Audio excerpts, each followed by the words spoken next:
Welcome to Skynomics academy. My name is Sunil Kumar Yadav. और आज हम लोग कैसे हैं आप लोग पहले ये बताइए भाई। उसके बाद आज हम लोग टॉपिक के बारे में डिस्कस करेंगे और इनके कॉन्सेप्ट को भी समझने की कोशिश करेंगे। तो जैसा कि आप स्क्रीन पर देख रहे होंगे, फाइनेंशियल मार्केट के बारे में पढ़ने जा रहे हैं। ये बहुत बच्चों को दिक्कत होता है कि आखिरकार ये फाइनेंशियल मार्केट ये आखिर कौन सा बला है कि नहीं, इसे कैसे टाला जाए। तो भाई आज टालने के लिए सुनील सर आ चुके हैं और इसी जोश और इसी जुनून के साथ जैसा कि आप लोग अभी तक मेरे साथ जुड़े हैं वैसे ही आगे जुड़े रहिए, ताकि आप लोगों को और भी फ्रूटफुल इंफॉर्मेशन जो भी इकोनॉमिक्स से और जो भी बीएसटी से होगा वो मैं देता रहूंगा। ठीक है। और चलिए आज हम लोग क्या डिस्कस करेंगे, पहले वो डिस्कस कर लेते हैं, है कि नहीं। तो आज हम लोग उसके कॉन्सेप्ट मतलब फाइनेंशियल मार्केट के कॉन्सेप्ट और उसके एमसीक्यूज को डिस्कस करने की कोशिश करेंगे और साथ ही साथ उसके आंसर्स को भी। तो आखिरकार सबसे पहले एक बात आती है क्या कि भाई आखिरकार ये फाइनेंशियल मार्केट ये है क्या। तो फाइनेंशियल मार्केट क्या है कि जैसे मान लो कि ये एक बैंक है, ठीक है, और ये फाइनेंशियल मार्केट है और ये एक हाउस होल्ड है। तो एक तरीके से जो भी हाउस होल्ड जो रहता है या जो भी बिजनेस इंटरप्राइजेस रहता है वो अपनी सरप्लस मनी को कहाँ रखता है, बैंक में रखता है कि नहीं, या वो फाइनेंशियल मार्केट में इन्वेस्ट करेगा। या तो वो यो मान लो कि एक बंदा है जो हाउस होल्ड का है, जैसे सिंपल एग्जांपल लेते हैं कि एक रामू नाम का इंसान है, ठीक है। और रामू कमा रहा है 10,000 रुपया। अब 10,000 रुपया में मान लो कि वो 6,000 रुपया खर्च कर दे रहा है, क्या 6,000 वो स्पेंड कर दे रहा है। तो उसमें बचा कितना, अब 4,000 रुपया बचा। तो 4,000 रुपया उसने क्या करा, 2,000 रुपया अपने बैंक में रखा जो सेविंग अकाउंट में है, और दूसरा क्या किया वो इन्वेस्ट कहाँ कर दिया, फाइनेंशियल मार्केट में।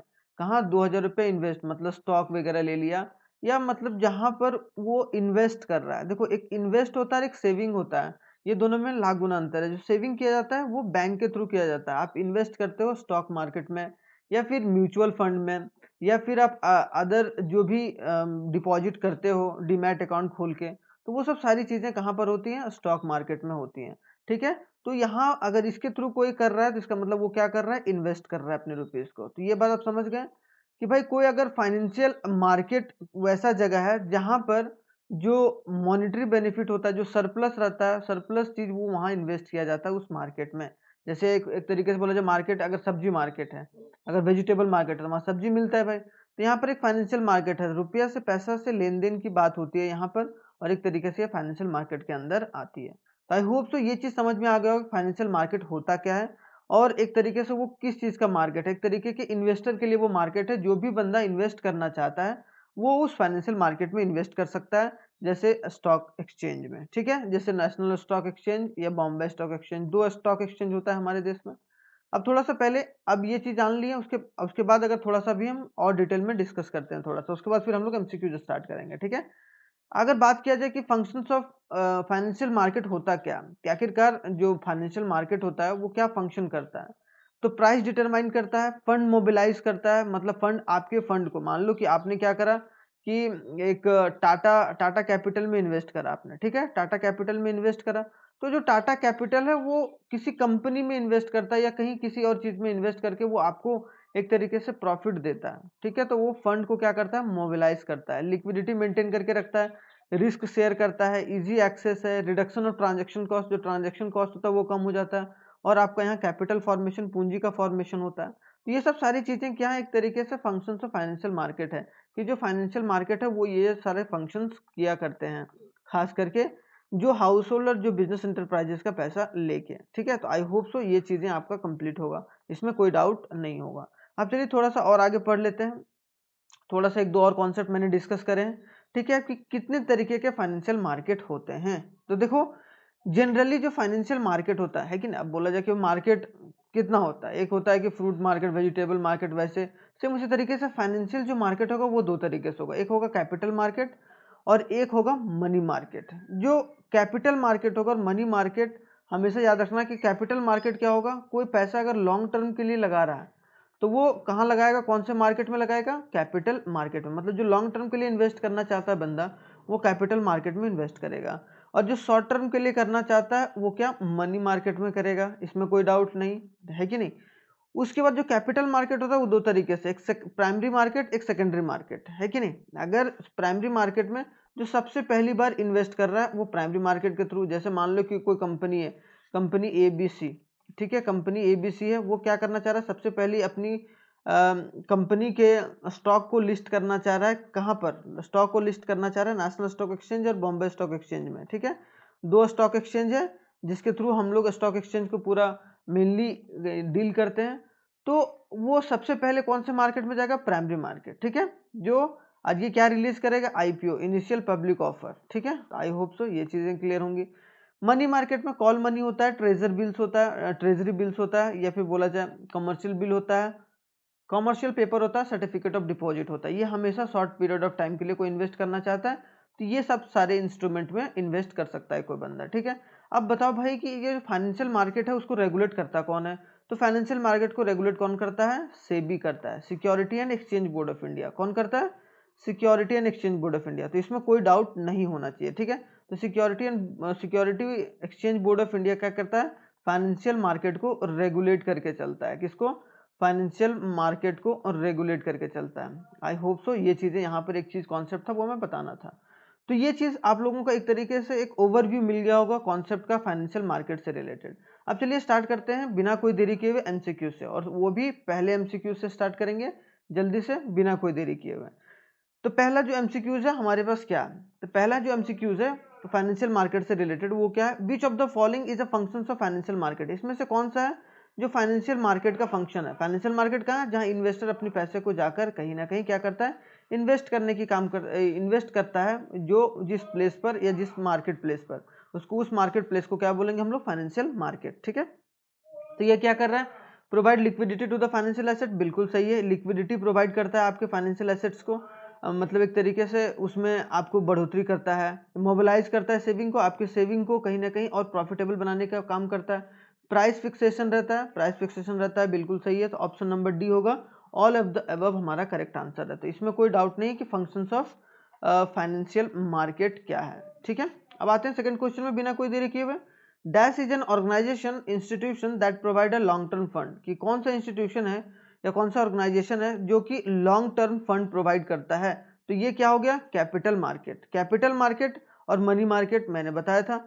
तो कैपिटल मार्केट जो है, कैपिटल मार्केट वो क्या करता है कि प्रोवाइड करता है लॉन्ग टर्म फंड। क्या करता है, capital market provides long term fund. आई होप सो ये चीज समझ में आ गया होगा, क्योंकि कैपिटल मार्केट ये इसके पार्ट्स हैं। Capital markets are two kinds, एक होता है सेकेंडरी मार्केट, एक होता है प्राइमरी, है कि नहीं। कैपिटल मार्केट दो तरीके का होता है, एक प्राइमरी मार्केट, एक सेकेंडरी मार्केट। और मनी मार्केट क्या होता है, ये शॉर्ट टर्म फंड के लिए या कोई प्रोवाइड करता है, क्या शॉर्ट टर्म फंड प्रोवाइड करता है।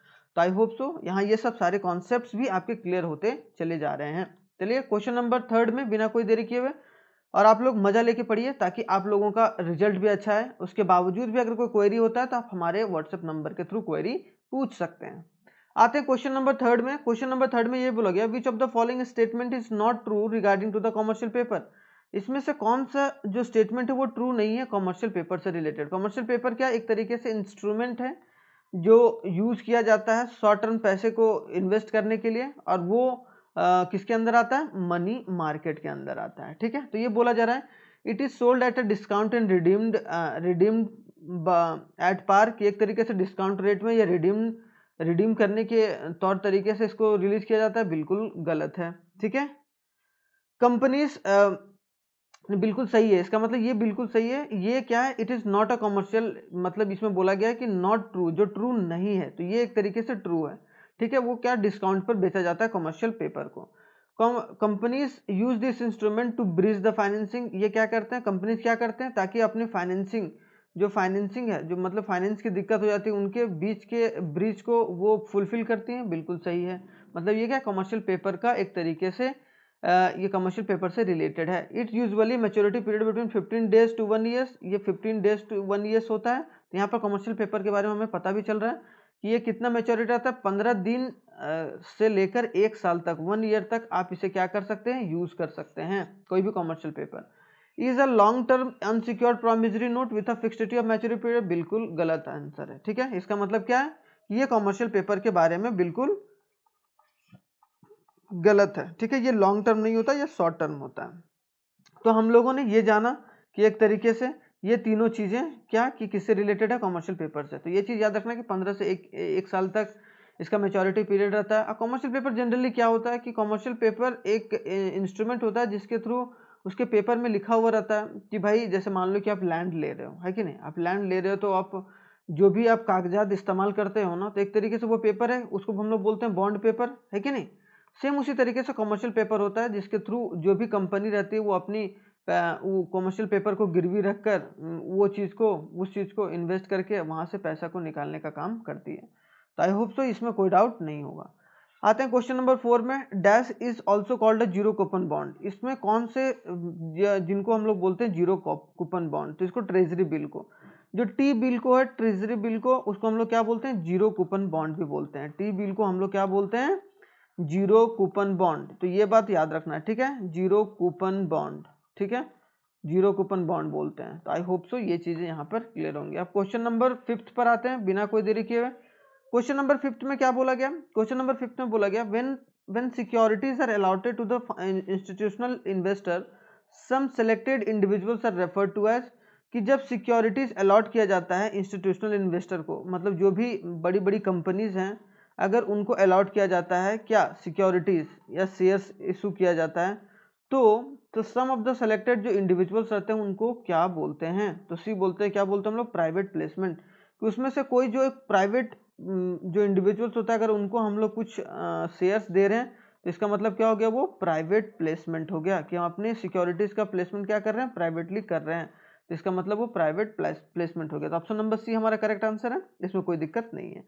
Clearing and settlement operation of NSG is carried out by, कि जो क्लियरिंग होता है मतलब जो भी पैसा आपका क्लियर होता है, नहीं होता है, मतलब मान लो कि नेशनल स्टॉक एक्सचेंज में, नेशनल स्टॉक एक्सचेंज में, national Stock exchange, national Stock exchange से आप पैसा निकाल रहे हैं, ठीक है, तो जो सेटलमेंट होता है या जो क्लियर होता है आपका पैसा, वो कौन करता है या किसके थ्रू किया जाता है, तो वो चीज़ हमारा क्या होता है, एनएसडीएल से किया जाता है, ठीक है। तो ये बात याद रखिएगा, एनएसडीएल से किया जाता है अगर नेशनल स्टॉक एक्सचेंज से पैसा आपका सेटलमेंट हो रहा है, तो ये बात याद रखिएगा, ऑप्शन नंबर डी हमारा करेक्ट आंसर है।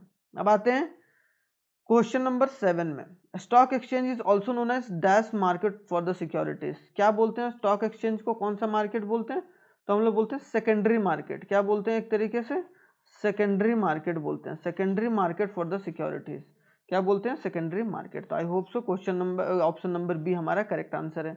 क्वेश्चन नंबर 8 क्या, which of the following is not a financial market function. इसमें से कौन सा जो फाइनेंशियल मार्केट का फंक्शन नहीं है, ठीक है, lowering transaction cost, floating of companies, तो ये हमारा फाइनेंशियल मार्केट का फंक्शन नहीं है कि वो कंपनी के या फ्लोटिंग ऑफ कंपनीज के बारे में वो जानकारी देता है या वो जानकारी रखता है। तो फ्लोटिंग कंपनीज के बारे में जानकारी नहीं रखा जाता है। प्राइस डिटर्मिनेशन होता है, मोबिलाइजेशन ऑफ सेविंग करता है, लोअरिंग ट्रांजैक्शन कॉस्ट होता है, ठीक है, तो ये हमारा क्या होगा, नहीं है फाइनेंशियल मार्केट का फंक्शन।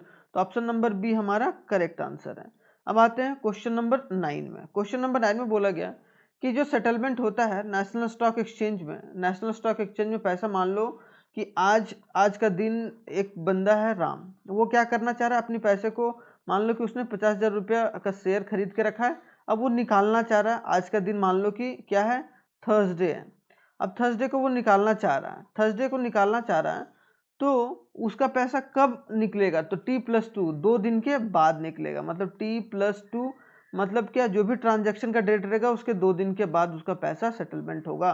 तो ये बात याद रखिएगा, ठीक है, तो 2 दिन के बाद पैसा सेटलमेंट होता है पब्लिक हॉलीडे को छोड़कर, मतलब जो पब्लिक हॉलीडे रहेगा उसमें वो छुट्टी रहेगा। तो ऑप्शन नंबर सी हमारा करेक्ट आंसर है। क्वेश्चन नंबर 10 क्या होता है, dash is the link between the savers and borrowers, help to establish the link between the savers and investor.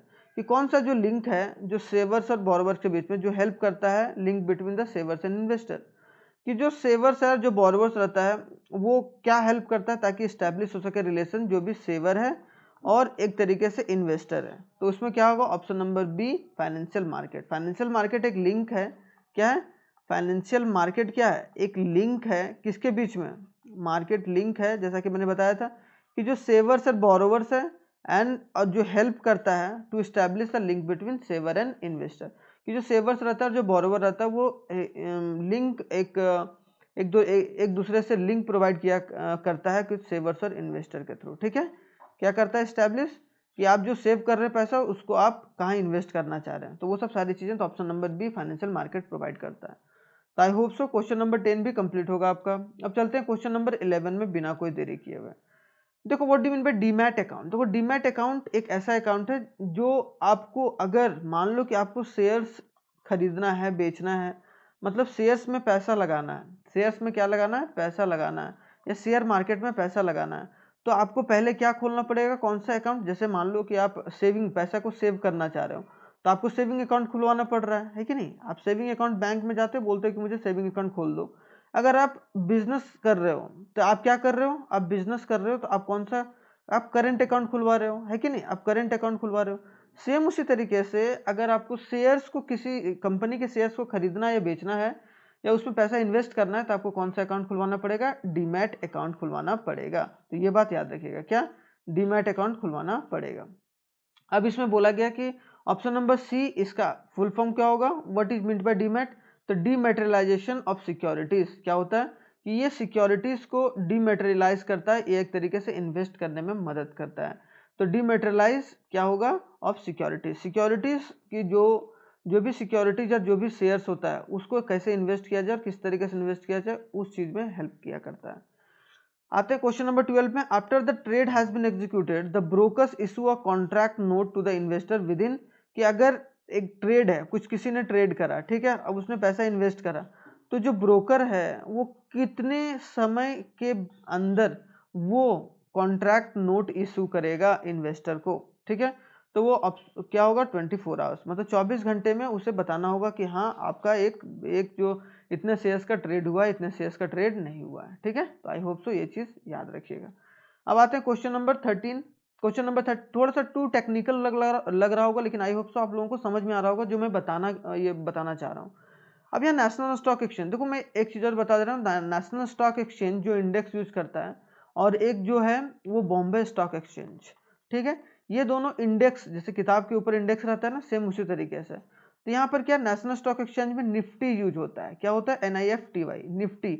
मतलब इसको कैसे, क्या बोलेंगे हम लोग, नेशनल 50। क्या बोलते हैं, नेशनल 50। नेशनल 50 मतलब जो टॉप 50 कंपनीज रहती हैं वो यहाँ पर कहीं ना कहीं लिस्ट रहती है नेशनल स्टॉक एक्सचेंज में। बॉम्बे स्टॉक एक्सचेंज में क्या बोलते हैं हम लोग, सेंसेक्स बोलते हैं। क्या बोलते हैं, सेंसेक्स बोलते हैं, जिसका फुल फॉर्म होगा सेंसिटिविटी इंडेक्स। क्या होगा, सेंसिटिविटी इंडेक्स। तो ये बात याद रखिएगा, ठीक है। बोलेगा कि इंडेक्स क्या है भाई बॉम्बे स्टॉक एक्सचेंज का, तो सेंसेक्स है, तो उसका सेंसिटिविटी इंडेक्स, और इसको नेशनल 50 इंडेक्स, ठीक है। तो एक तरीके से इसका ये इंडेक्स है, नेशनल स्टॉक एक्सचेंज का निफ्टी है और इसका सेंसेक्स है। तो अब देख लेते हैं कि national Stock exchange commenced future trading. जो फ्यूचर ट्रेडिंग है, फ्यूचर एंड ऑप्शन ट्रेडिंग, वो कब से स्टार्ट किया है, मतलब जो एक दिन का ट्रेडिंग करना है या फिर एक तरीके से जिसमें एक तरीके से इंट्राडे ट्रेडिंग करना हो किसी को, तो वो कैसे करेगा, ये फ्यूचर डे ट्रेडिंग कैसे करेगा। कब से स्टार्ट हुआ, तो ऑप्शन नंबर बी 2000 से स्टार्ट किया गया नेशनल स्टॉक एक्सचेंज में। आई होप सो ये चीज कंप्लीट होगा। अब आते हैं, which of the following are the instrument of money market. इसमें से मनी मार्केट का इंस्ट्रूमेंट कॉल है, कॉल मनी है, सर्टिफिकेट ऑफ डिपॉजिट है, ट्रेड बिल है। तो ऑप्शन नंबर बी होगा, जो ऑल ऑफ द एबव हमारा करेक्ट आंसर होगा। क्या होगा, ऑल ऑफ द एबव। तो यहाँ पर जो जितना भी सारा दिया गया है, एक तरीके से बोला गया, कॉल मनी भी है, एक इंस्ट्रूमेंट है, सर्टिफिकेट ऑफ डिपॉजिट भी है, ट्रेड बिल भी है, या फिर हम लोग जो ट्रेजरी बिल भी है, ठीक है। तो ये सब सारे क्या है, एक तरीके से मनी मार्केट का इंस्ट्रूमेंट है। तो आई होप सो ये सब सारी कॉन्सेप्ट आपके क्लियर हो रहे होंगे, ठीक है, बिना कोई डाउट के। अब आते हैं question number 15। Which of the following statement is not true. जो स्टेटमेंट है वो सही नहीं है, is not true regarding the money market. Money market के रिगार्डिंग वो सही नहीं है। तो it is situated in a specific location, ये बिल्कुल गलत बात है, ये मनी मार्केट से रिलेटेड नहीं। तो ऑप्शन नंबर ए हमारा क्या है, सही उत्तर, क्योंकि ये सही नहीं है मनी मार्केट से रिलेटेड, क्योंकि वो कोई कोई दुकान थोड़ी होना है कि वो एक स्पेसिफिक मार्केट में सिचुएटेड रहेगा। अब इसमें होता कौन कौन है, क्या क्या है इसके money market. It involves in the low market risk, बिल्कुल लो मार्केट रिस्क में रहता है। ट्रेड इन हाईली लिक्विड रहता है, डील्स विद अनसिक्योर्ड और शॉर्ट टर्म डेट, और इसमें शॉर्ट टर्म पर ये इन्वेस्ट किया जाता है। तो ये तीनों कहीं ना कहीं क्या है, किससे रिगार्डिंग है या किसके रिगार्ड में काम करता है, मनी मार्केट में। तो यहाँ पर ये भी चीज सीख गए आप, है कि नहीं। तो एक तरीके से यहाँ पर दो दो क्वेश्चन एक तरीके से हम लोग करते चले जा रहे हैं। अब आते हैं क्वेश्चन नंबर 16 में। विच of the following claim is correct about the financial market. इसमें से कौन सा जो क्लेम है वो करेक्ट है फाइनेंशियल मार्केट से रिगार्डिंग। तो ऑप्शन नंबर जो डी है सारे करेक्ट है। They act link between the savers and investor, कि ये सेवर और इन्वेस्टर के बीच में एक तरीके से क्या है, लिंक प्रोवाइड करता है, कि जो पैसे को सेव कर रहे हैं और उस पैसे को सेव करने के बाद और जो इन्वेस्टर है वो इन्वेस्ट करना चाह रहे हैं, ठीक है। तो एक तरीके से जो सेवर और इन्वेस्टर के बीच में लिंक प्रोवाइड काम करता है कि नहीं। कोई अगर पैसे को सेव कर रहा है, वो इन्वेस्ट करना चाह रहा है, तो वो इन्वेस्ट करेगा, इन्वेस्टर बाद में फ्यूचर इन्वेस्ट करेगा। This serve as a link between the household that save money and the business that invest money. वो क्या करेगा, जो हाउस होल्ड है वो सेव मनी करेगा और जो बिजनेस है वो इन्वेस्ट करेगा।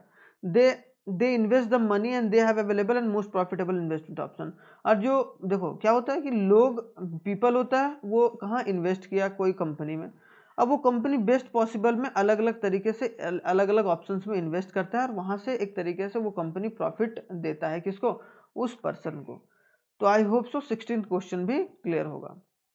अब आते हैं 17th क्वेश्चन। 17th क्वेश्चन क्या है कि dash is the market lending and borrowing for a short term. कौन सा मार्केट है, तो मनी मार्केट है। तो मनी मार्केट एक ऐसा मार्केट है जहां पर जो भी बोरोइंग और लेंडिंग होता है वो शॉर्ट टर्म के लिए होता है। क्या होता है, शॉर्ट टर्म। मनी मार्केट क्या होता है, शॉर्ट टर्म के लिए यूज होता है। मनी मार्केट में शॉर्ट टर्म जो होता है वो कोई बंदा बोरो कर सकता है या लेंड कर सकता है, ठीक है। तो ऑप्शन नंबर बी हमारा करेक्ट आंसर है।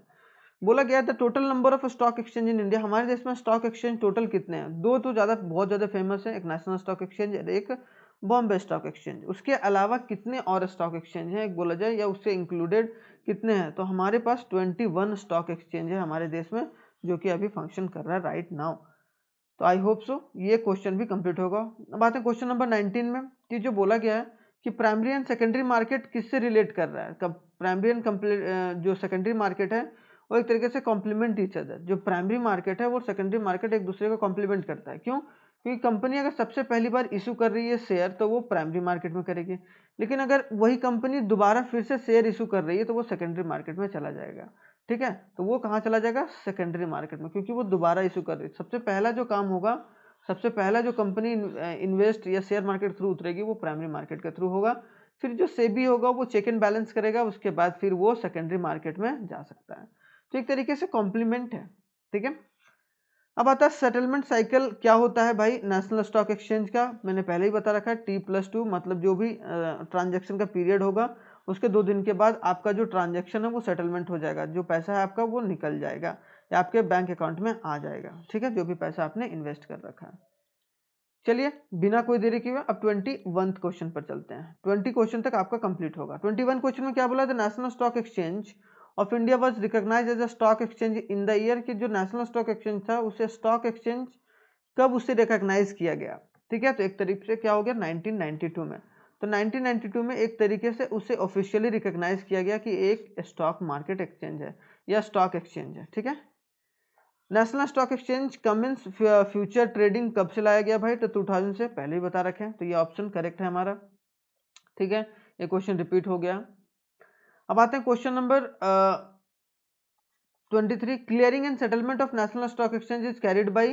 तो जो होगा वो कैरिड बाई किसके थ्रू किया गया, NSCCL के द्वारा कैरी आउट किया जाता है, ठीक है।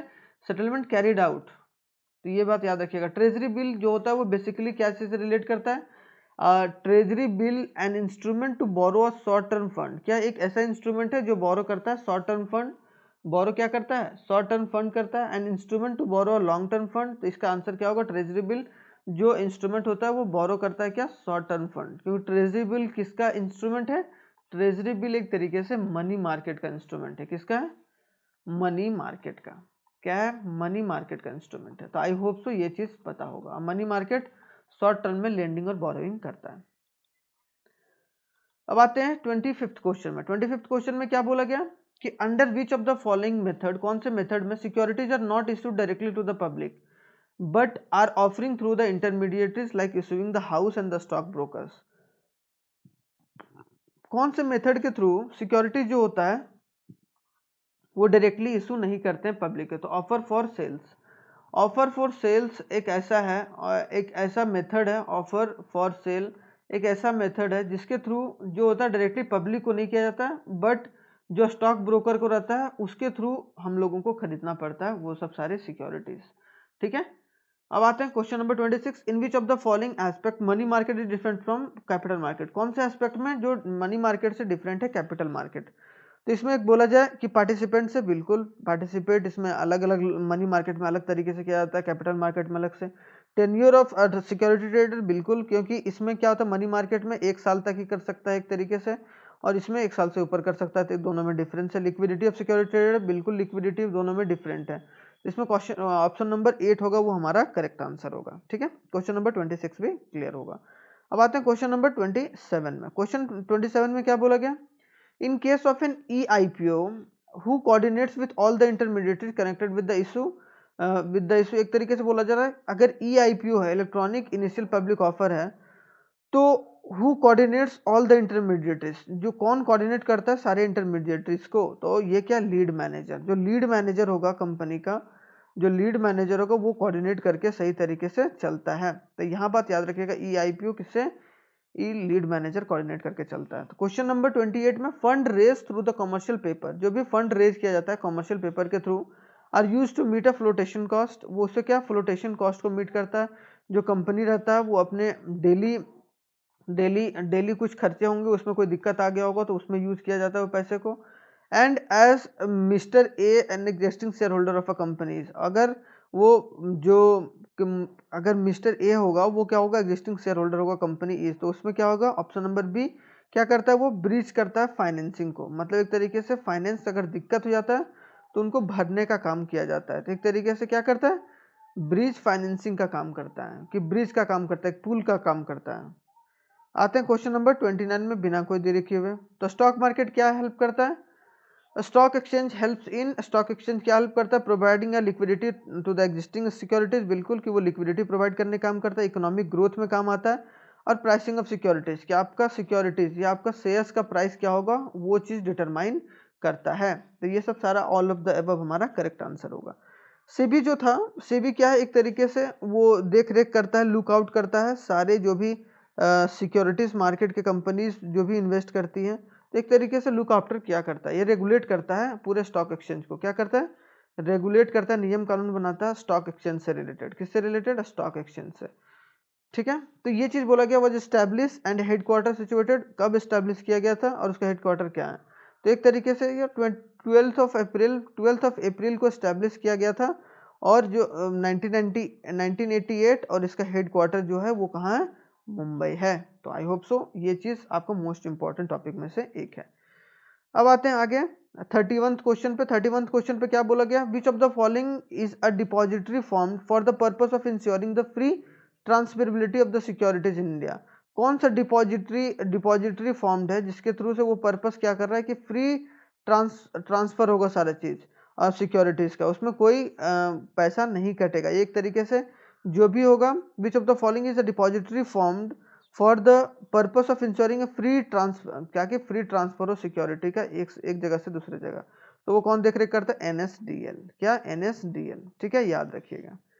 तो ये ऑप्शन नंबर ए हमारा करेक्ट आंसर है। विच of the following is a depository participants, इसमें से कौन सा है जो डिपॉजिटरी पार्टिसिपेंट्स होता है, तो ICIC bank, Angel brokings, SBI bank, तो ये सब सारे जो हैं वो एक तरीके से डिपॉजिटरी पार्टिसिपेंट्स हैं जो कि डिपॉजिटरी का काम करते हैं। तो option number D all of these जितने भी हैं।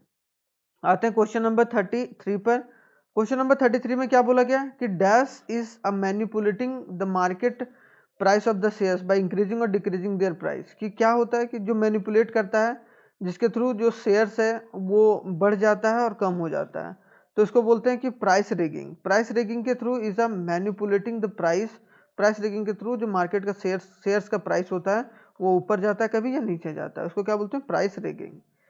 अब आता 34 allotment of securities by the companies to the institutional investor, की जो सिक्योरिटी जो शेयर्स इंस्टीट्यूशनल इन्वेस्टर को दिया जाता है and selected individuals are known as, तो उसको क्या बोलते हैं हम लोग, प्राइवेट प्लेसमेंट बोलते हैं, जैसा कि मैंने डिस्कस करा भी है। अब आते हैं लास्ट क्वेश्चन जो क्वेश्चन नंबर 35 है। क्वेश्चन नंबर 35 में क्या बोला गया हमारे पास, क्वेश्चन नंबर 35 में है what can be a method of for floating new issue of the primary, new issue in the primary market. Primary market में कोई नया इशू करता है उसको हम लोग क्या बोलते हैं, तो एक तरीके से सारी चीजें बोल सकते हैं हम लोग। कौन सा method, offer through a prospectus, prospectus के थ्रू ऑफर्स दे सकता है, प्राइवेट प्लेसमेंट के थ्रू ऑफर दे सकता है, राइट्स इशूज के थ्रू।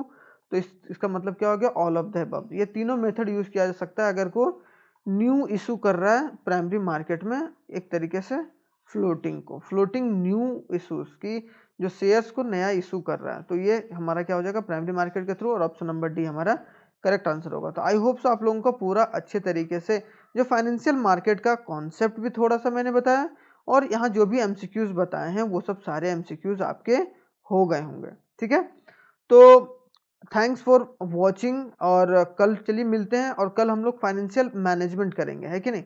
आज हम लोग फाइनेंशियल मार्केट करें, कल हम लोग फाइनेंशियल मैनेजमेंट के थोड़ा सा कॉन्सेप्ट पढ़ेंगे, और साथ ही साथ हम लोग उसके एमसीक्यूज करने की कोशिश करेंगे, मतलब कॉन्सेप्ट के साथ साथ एमसीक्यूज भी करेंगे। तो कल तक बने रहिए, और 8 बजे 8 PM एवरीडे मत भूलिएगा यहाँ इस चैनल पर आने के लिए, और यहाँ पर आप लोग लुत्फ उठाइए ताकि आप लोगों को CUT का एग्जाम और अच्छे से जाए। ये हमारा फेसबुक आईडी है, ये हमारा इंस्टाग्राम आईडी है, ये हमारा वेबसाइट है, और ये हमारा एक तरीके से क्या है फ़ोन नंबर है, जिसके थ्रू आप लोग कोई भी क्वेरी मैसेज कर सकते हैं। तो चलिए बिना कोई देरी किए हुए अब रखते हैं, और यहाँ तक देखने के लिए थैंक यू वेरी मच। जय हिंद, मिलते हैं कल नेक्स्ट वीडियो में।